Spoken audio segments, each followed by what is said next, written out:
Now let's go with the mathematical form of this decay law, the radioactive decay law, and uh, what's the aim of this video is to obtain the relation.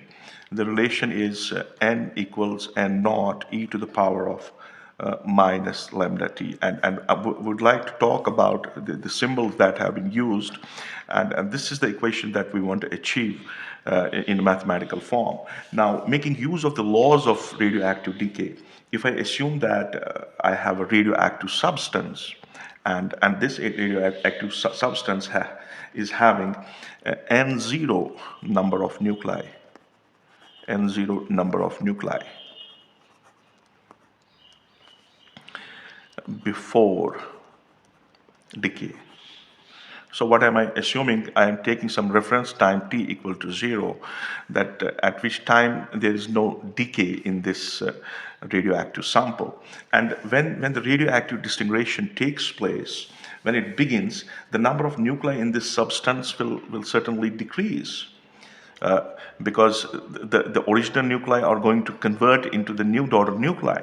So that's going to decrease. Now let me assume that after some time t, after time t seconds, here in this case, the number of nuclei remained undecayed in the substance B equal to capital N.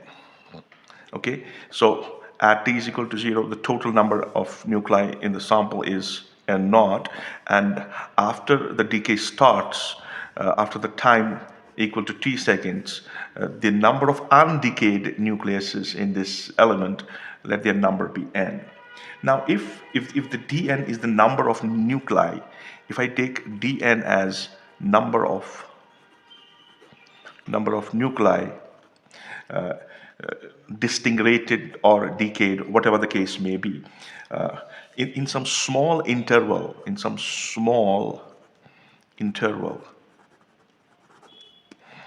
equal to dt. Then according to the laws of radioactivity, then the rate of disintegration that we will have, if I call the rate of disintegration, then this rate of disintegration is going to be minus dn by dt. And now, according to the decay law, this dn by dt, this is the dn by dt, what is called as rate of disintegration. As I stated in case of radioactive decay laws, this must be proportional to n. All right, and we would like to get rid of this proportionality. When we get rid of this proportionality, what we get is minus dn by dt is equal to lambda n. And let me avoid this positive and put it into the disintegration constant. So what we have here is dn by dt is equal to minus lambda by n. Now, this lambda that we have introduced here, this is called as decay constant. It's called as decay constant. And or you can also call it as disintegration constant. I have very bad handwriting, I'm sorry for that. Disintegration constant. And certainly this negative sign is an indicator of the fact that n is decreasing as this dn by dt is increasing. So if this rate increases, we have decrease in the number of undecayed nucleuses. Now, if we can make a small bit of arrangement here, we can write down dn. This n we can bring down is equal to minus lambda t. That should be the case. And what would I like to do is integrating both sides. I will integrate this equation, integrating both sides. So what am I going to get is integral of dn by n equals minus integral of lambda t. So if we integrate this equation, what we are going to get is the integral of 1 by x is log of x. So here I will have log to the base en equal to minus, it is lambda dt here. I committed a mistake. It's lambda dt here. Okay, this dt goes up. So what am I going to get here is minus lambda t. So you will have the constant of integration in the left hand side, you will have a constant of integration into the right hand side, and finally you will have a constant, and let me call that constant as plus k. Right.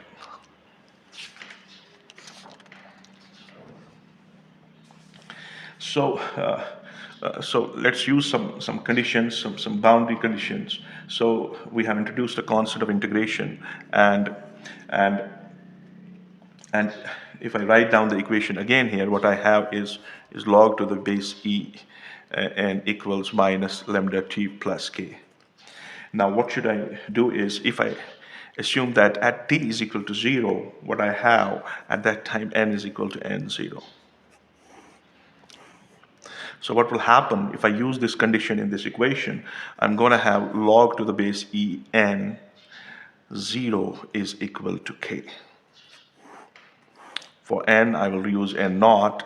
At t equal to 0, this will go 0, so k will come out to be this much. So I can substitute this value in this equation. So what am I going to get is log to the base e of n is equal to minus lambda t plus log to the base e n naught. So I can have a shift. This is log of en minus log of en naught is equal to minus lambda t. So here I can have log of n by n naught is equal to minus lambda t. Why? Because if I have log of a minus log of b, it is equal to log of a by b. So what we have is log to the base e n by n naught is equal to lambda t. So what can I do if I shift the log on the other side? What am I going to get is the exponential function. So I will get n by n naught. So what I get is n by n naught will be equal to e to the power of minus lambda t. So this will imply it's not n, it's n by n naught. So n must be equal to n naught e to the power of minus lambda t. So this is an exponential decay. This is an equation that is representative of the fact that the decay that we have is exponential in nature. So to say what we have is, if I have to plot the same thing, I would take this axis as time axis. I would take this axis as number of radioactive nuclei, and if I take this as number of radioactive nuclei. So you start from n0, where you have all the atoms are undecayed. They decay in an exponential fashion, and this graph is going to meet at the x-axis at infinity. Because the number is very large for the sample, it's going to take infinity. So this is giving me, this is representing the number of the undecayed nuclei with respect to the time. As the time goes on and on, the number of undecayed goes on decreasing, and finally, what we have is we have this kind of behavior that can be observed. Now, the very fundamental question arises in our mind is that if I have an element having radioactive elements in it, isn't it something like when we say something is unstable, it's going to be unstable? That means all the samples of this, all the atoms of this sample should die at the same time. But that's not the case. The process is random and spontaneous. So it's not. There's no answer to this question. basically, because there's no answer means there's no answer why this A will decay and this will not decay. So with the time we have the decay of atoms, and this decay is exponential in nature, and this decay is depicted by the equation n equal to n naught e to the power of minus lambda t. Now this, if I have to define this lambda, what's called as radio decay constant, if I have to define it, now this radioactive decay constant is basically the reciprocal of time. It is a reciprocal of time, during which the number of nuclei, during which number of nuclei in a radioactive substance, reduces to 36.8% of the original number. So this is the definition of this distinguishing constant. What? It's the reciprocal of the time during which the number of nuclei, radio radioactive nuclei of the radioactive substance, they reduce to this much of percentage of the original atoms. This thing is called as distinguishing constant. So if we go back to n is equal to n naught e to the power of minus lambda t, what we have here is we have t equal to 1 by lambda. So if I do that, I can get n is equal to n0 e to the power of minus lambda times 1 by lambda. So what am I going to get is n naught e to the power of minus 1. So this is going to be 1 by e times n naught. So if you calculate it, this n comes out to be 1 by 2.718 times n naught. So this will give you the percentage equal to 36.8% of n naught. So this is the definition of what we call as distinguishing constant, and its numerical value is 36.8% of the original number of undecayed nucleus at the time equal to 0. And this decay constant, it can be measured in second inverse, it can be measured in minute inverse, or it can be measured in day inverse, or it can be measured in year inverse. And it is a characteristic radioactive. It's a characteristic of particular radioactive substance. It's not universal.